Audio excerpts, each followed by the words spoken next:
This is taken from Bloomberg, which is one of the big financial services electronic systems. This is the league table of wrecks around the world. These are the 20 biggest write-downs from the banking sector worldwide so far. Fannie Mae and Freddie Mac. Now, this is really, I know it's a really sad thing to say, but I find this stuff fascinating. Fannie Mae, the Federal National Mortgage Association, was set up by Roosevelt's government, I think I'm right in saying, in the teeth of the Depression in the 30s, to help middle-class Americans, which we would call working class, middle-class Americans get access to home loans.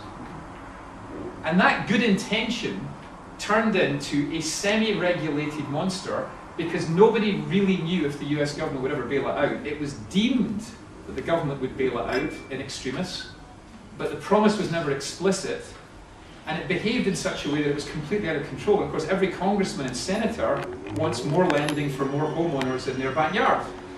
So the net result is, this thing has managed to lose $120 billion of equity capital. And Freddie Mac, its partner, has lost another 120. So that's $240 billion. And remember, they took in deposits and lent 20 times that number. That's why it's cheap to buy a house in Florida at the moment. Buy one, get three free. It's part of the situation. Citigroup, Wachovia, American International, and our own little couplet here. HBOS. Any suggestions for that acronym? Royal Bank of Scotland. Now, we can have a laugh about it, but I remember the day that what Goodwin subsequently called the drive-by shooting day, when they were taken into Downing Street for their marching orders, and you could have heard a pin drop in the middle of Edinburgh. There was I think there was a conscious loss of self-confidence that our toothy, conservative, canny way of going about things, I think took a real dent, perhaps as big a dent since the Glasgow Savings Bank in the 19th century. So this was a colossal impact. However, and that's the $1.6 trillion. Now, remember, let's go back, world GDP, 65 units. That's 1.6 units. The IMF is currently forecasting that by the time all the bad loans from this cycle get acknowledged, that number won't be 1.6, but will be 4.4 trillion. So that's something like 6 or 7%. And remember, that's just one number. They can lend 20 times that. So you can see why last week some of our leaders were saying, we cannot take the foot off the pedal. We've got to keep pumping money into the economy. It's because they see the arithmetic that goes with this. Now here's the intriguing bit. If you summarize it, almost all of this has been lost in the Americas. A fair chunk in Europe, collateral damage.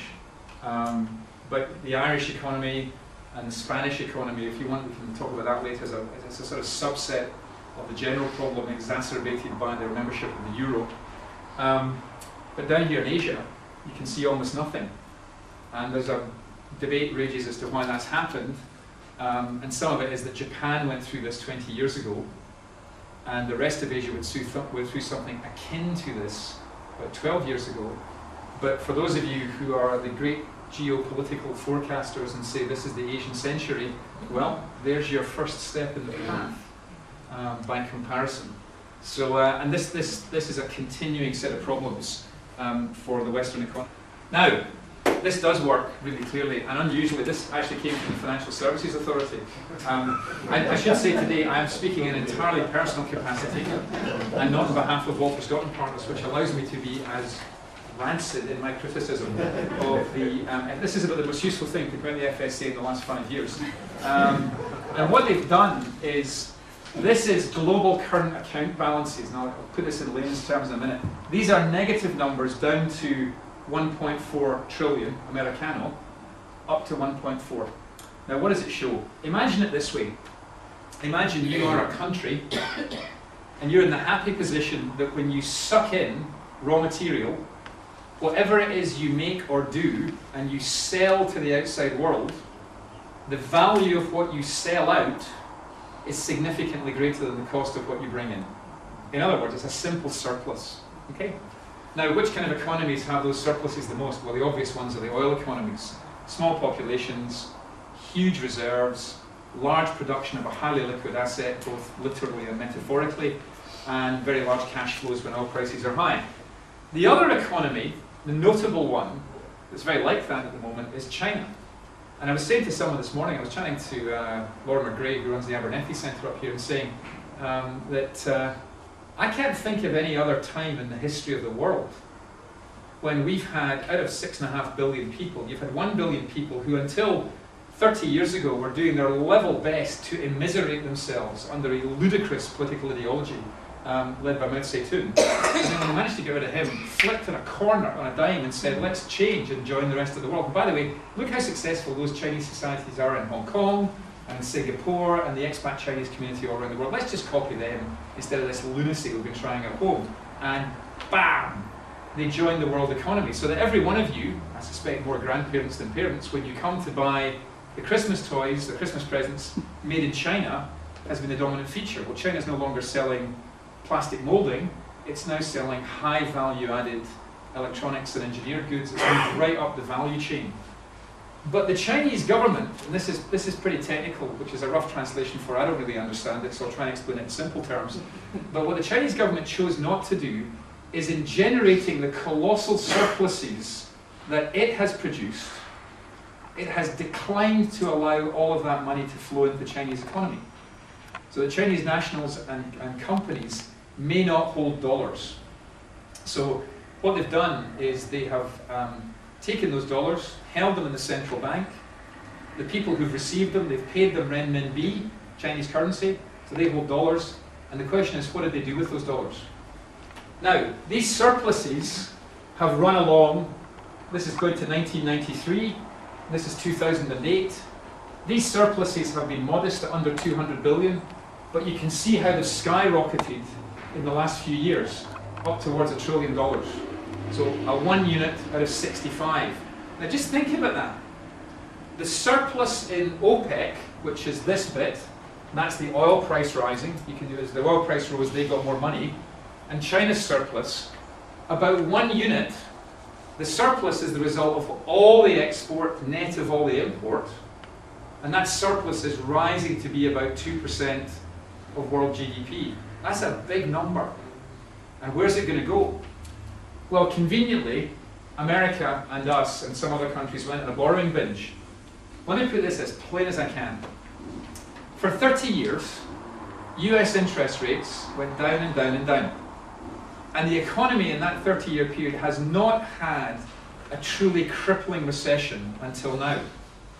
And because of that, people became comfortable, house prices rose, the equity in their homes tended to rise, a general sense of well-being, a rise in wages. There's been some debate as to whether American wages have really risen, or whether it's the effect of more people joining the economy. We'll debate that later if you like. But the net result was Americans became very confident about borrowing, and American financial institutions became very confident about lending. So think of it this way. You're Sam and Marge, and you get to the end of the year and you get a bonus and the house has gone up in value. You take an equity loan out, a home equity withdrawal loan, and the bank is only too keen, or the mortgage broker is only too keen to lend it to you. You trot down to Walmart, okay, after you've loaded up more guns and ammo. The next thing you do is dash off and buy a flat screen TV. And that flat screen TV is made where? It's made in China. So those dollars go to China. The Chinese government says, no, no, no, you're not getting in. We'll have renminbi in the Chinese economy. So they generate a surplus. And what do they do with that surplus? Well, what you would do if you were an emerging economy, you deposit the money in the safest bank in the world. And that bank is called the US Treasury. And so they buy US Treasury bonds, the interest rate gets driven down, and the bank, the government, the Treasury lends that money out into the economy, or those savings into the economy. It winds up in the savings bank, and next year Sam and Marge get a semi-automatic and an even bigger TV screen. And the cycle, you don't have to be a statistician to see the symmetry between these two numbers. Now my tongue's been in my cheek. This is the biggest problem. It is a colossal problem. And it may be, if you'll pardon the biblical metaphor, you cannot have unequally yoked a colossal Western mature economy and a rapidly industrializing Asian one, where the populations are not that different, but one is on $35,000 per annum and one is on 10. It may be that is a root problem in a free and open global economy, but sorting this out is a huge deal. And we're going to struggle a lot as to how we get through this. So I've got some very clever people working on it.